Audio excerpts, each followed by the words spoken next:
નમસ્તે બાળ મિત્રો, આજે હું એક ફરી નવી વાર્તા લઈને આવી છું જેનું નામ છે તરસ્યો કાગડો અને જેના લેખક છે ગીજુભાઈ બધેકા, જે બાળકોને મુછાળી માં તરીકે પણ ઓળખાય છે.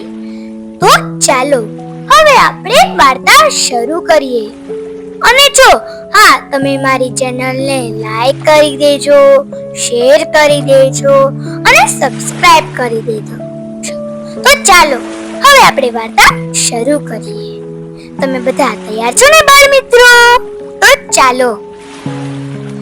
એક ગરમ ઉનાળાની બપોર હતી. આકાશમાં સૂર્ય તપતો હતો, પવન જરાય ન હતો અને ધરતી પર ગરમીથી જાણે આગ જ ભભૂકી રહી હતી. જંગલની બાજુમાં એક કાગડો રહેતો હતો.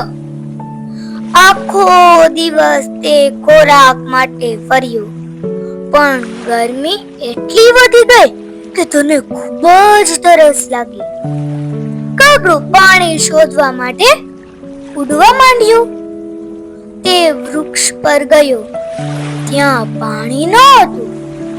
નદીની કિનારે ગયો, ત્યાંનું પાણી સુકાઈ ગયું હતું. તરસથી તેનું ગળું સુકાઈ ગયું હતું. પાંખો થાકી ગઈ હતી અને શરીર કમજોર થઈ રહ્યું હતું. એ સમયે તેની નજર એક નાના ઘરની બહાર પડેલા માટીના ઘડામાં પડી. કાગડો આશાથી ત્યાં ગયો. તે ઘડામાં ખરેખર પાણી નહોતું, હતું જ, પણ ખૂબ જ થોડું, તળિયે ભરેલું. કાગડાએ ચાંચ નાખીને પાણી પીવાનો પ્રયત્ન કર્યો, પણ પાણી બહુ ઊંડે હોવાથી તેની ચાંચ ત્યાં સુધી પહોંચી નહોતી. કાગડો થોડી વાર વિચારમાં પડ્યો. હવે શું કરવું? પાણી તો છે, પણ પી શકાય તેમ નથી. ત્યારે તેને એક ઉપાય યાદ આવ્યો. આઈડિયા! ઘડાની આજુબાજુ ઘણા નાના નાના પથ્થર પડેલા હતા.